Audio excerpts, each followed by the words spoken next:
So hi hello friends, మన channel కొత్తగా చూసినట్లయితే సబ్స్క్రైబ్ చేసుకొని పక్కన ఉన్న బెల్ ఐకాన్ క్లిక్ చేసి ఆల్ పైన ట్యాప్ చేయండి.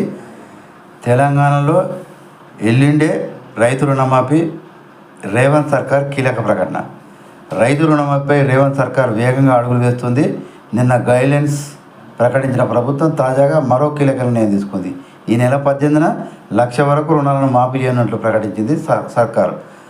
ఆ రోజు సాయంత్రంలోగా రైతుల రుణాల ఖాతాల్లో డబ్బులను జమ చేయనున్నట్టు తెలిసింది.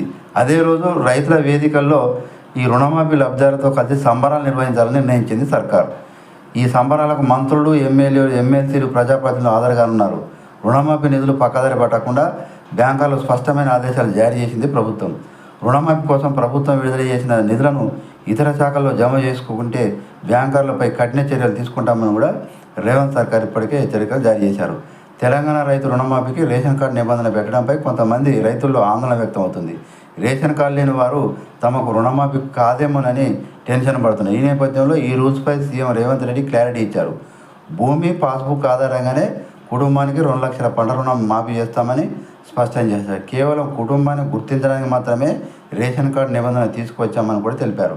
మంగళవారం కలెక్టర్ల సదస్సులో ఈ విషయంపై ఆయన కీలక ప్రకటన చేశారు. సో ఇలాంటి లేటెస్ట్ న్యూస్ మీకు రావాలంటే సబ్స్క్రైబ్ చేసుకొని పక్కన బెల్ ఐకాన్ క్లిక్ చేసి ఆల్ పైన ట్యాప్ చేయండి.